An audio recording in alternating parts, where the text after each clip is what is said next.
HIV వచ్చిన తర్వాత life శూన్యం అనేది ఒకప్పుడు మాట అండి.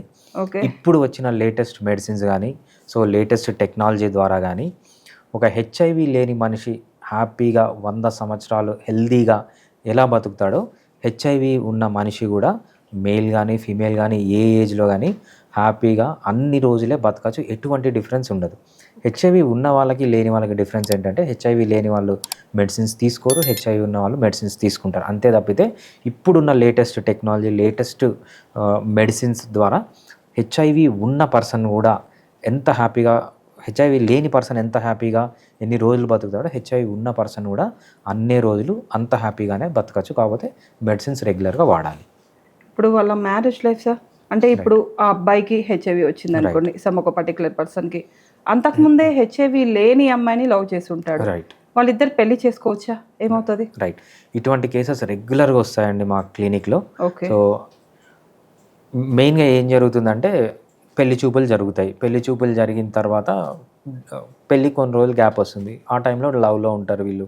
సో, సడెన్‌గా అబ్బాయికి గానీ, అమ్మాయికి గానీ తెలుస్తుంది. So, positive. ఒకరికి హెచ్ఐవి ఉన్నట్టు. ఇద్దరు కలిసొస్తారు. సార్ ఆయనకుంది, నాకు లేదు. But we are not able to leave each other. ఇంకొకరు చాలామంది ఏంటంటే హెచ్ఐవి ఉందని తెలుసు, కానీ దాచిపెట్టి పెళ్లి చేస్తారు. ఇటువంటి కేసెస్ కూడా రెగ్యులర్‌గా వస్తుంటాయి. ఓహో! జాగ్రత్త అన్నీ తీసుకుంటారు. దాచిపెట్టి పెళ్లి చేసుకుంటారు. ఇద్దరు పరిగెత్తుకొని వస్తారనమాట. సార్ చెప్పకుండా చేసుకున్నారు మా అమ్మాయిని, ప్రాబ్లమ్ ఏంటి? సో, వరీ కావాల్సిన అవసరం లేదండి. ఇప్పుడున్న టెక్నాలజీ ప్రకారం హెచ్ఐవి ఉన్న పర్సన్, హెచ్ఐవి లేని పర్సన్‌ని పెళ్లి చేసుకోవచ్చు. ఈ హెచ్ఐవి లేని పర్సన్‌కి మనం ఈవెన్ కండోమ్ లేకుండా సెక్స్ చేసినా కూడా ఎటువంటి ట్రాన్స్మిషన్ జరగదు. అంటే చాలా తక్కువ.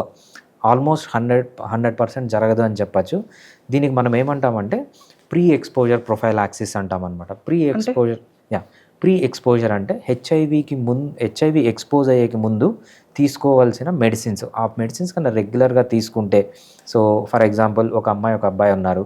అబ్బాయికి ఆల్రెడీ తెలుసు హెచ్ఐవి ఉందని. అమ్మాయికి కూడా తెలుస్తుంది. అమ్మాయి ఏం చేయాలంటే ప్రీ ఎక్స్‌పోజర్ ప్రొఫైలాక్సిస్ అని ఒక ట్రీట్మెంట్ అంటే ఉంటుందండి. అమ్మాయికి లేకున్నా తీసేసుకోవాలి. లేకున్నా కూడా తీసుకోవాలి. సో, అతనితో ఉంటుంది కాబట్టి. అతనితో అబ్బాయికి హెచ్ఐవి ఉంది. లేకపోతే అమ్మాయికి హెచ్ఐవి ఉంది. ఇంకొకరికి హెచ్ఐవి లేదు. వీళ్ళిద్దరు పెళ్లి చేసుకోవాలనుకున్నారు. హెచ్ఐవి ఉన్న పర్సన్ చేయాల్సినవి కొన్నుంటాయి. హెచ్ఐవి లేని పర్సన్ చేయాల్సినవి కొన్నుంటాయి. ఓకే. హెచ్ఐవి ఉన్న పర్సన్ ట్రాన్స్మిషన్ తగ్గాలంటే ఏం చేయాలంటే మనకు ఏఆర్టీ ట్రీట్మెంట్ అని ఉంటుందన్నమాట. యాంటీ రిట్రోవైరల్ థెరపీ అని ఉంటుంది. ఆ థెరపీ పైన ఉంటే వైరల్ లోడ్ ఆల్మోస్ట్ 0 పెట్టుకోవచ్చు. CD4 కౌంట్ బాగా హెల్తీగా పెట్టుకోవచ్చు. ఒక్కసారి మంచి CD4 కౌంట్ CD4 కౌంట్ అనేది అబోవ్ 400 వచ్చింది. వైరల్ లోడ్ 0 వచ్చింది. హ్యాపీగా పెళ్లి చేసుకోవచ్చు. పెళ్లి చేసుకున్న తర్వాత ఈ అమ్మాయి అంటే హెచ్ఐవి లేని వాళ్ళు ఏం చేయాలంటే వాళ్ళు ప్రీ ఎక్స్‌పోజర్ ప్రొఫైల్, వీళ్ళు ఏఆర్టీ ఎలా తీసుకుంటారో వీళ్ళు ప్రీ ఎక్స్‌పోజర్ ప్రొఫైలాక్సిస్ ప్రెప్ అని ఉంటుందన్నమాట. అది ఆ ట్రీట్మెంట్ తీసుకోవాలి. ఆ ట్రీట్మెంట్ తీసుకుంటే ఏంటంటే వాళ్ళు కలిసినా కూడా వాళ్ళకి వచ్చే ఛాన్స్ చాలా తక్కువ. అంటే ఆల్మోస్ట్ 0% అని మనం చెప్పచ్చు. ఓకే. వాళ్ళ బేబీసా?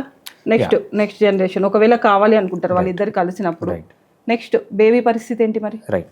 బేబీకి కూడా మంచి ట్రీట్మెంట్ ఉంటుందండి.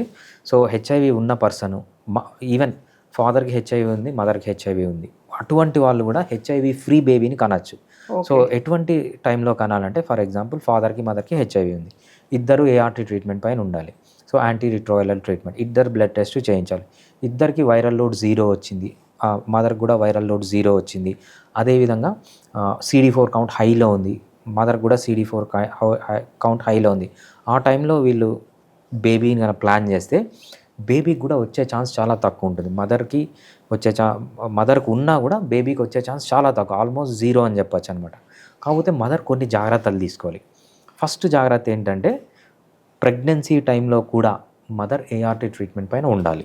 అది ఫస్ట్ తీసుకోవాల్సిన జాగ్రత్త. నెక్స్ట్ ప్రెగ్నెన్సీ టైంలో తీసుకోవాల్సిన జాగ్రత్త ఏంటంటే చాలా కేసెస్లో వజైనల్ ఫ్లూయిడ్స్లో ఈ హెచ్ఐవి వైరస్ ఉంటుందన్నమాట. ఓకే. వీళ్ళు వజైనల్ డెలివరీకి కాకుండా they have to go for caesarean section. Caesarean section చేస్తే బేబీకి వచ్చే ఛాన్స్ చాలా తక్కువ ఉంది.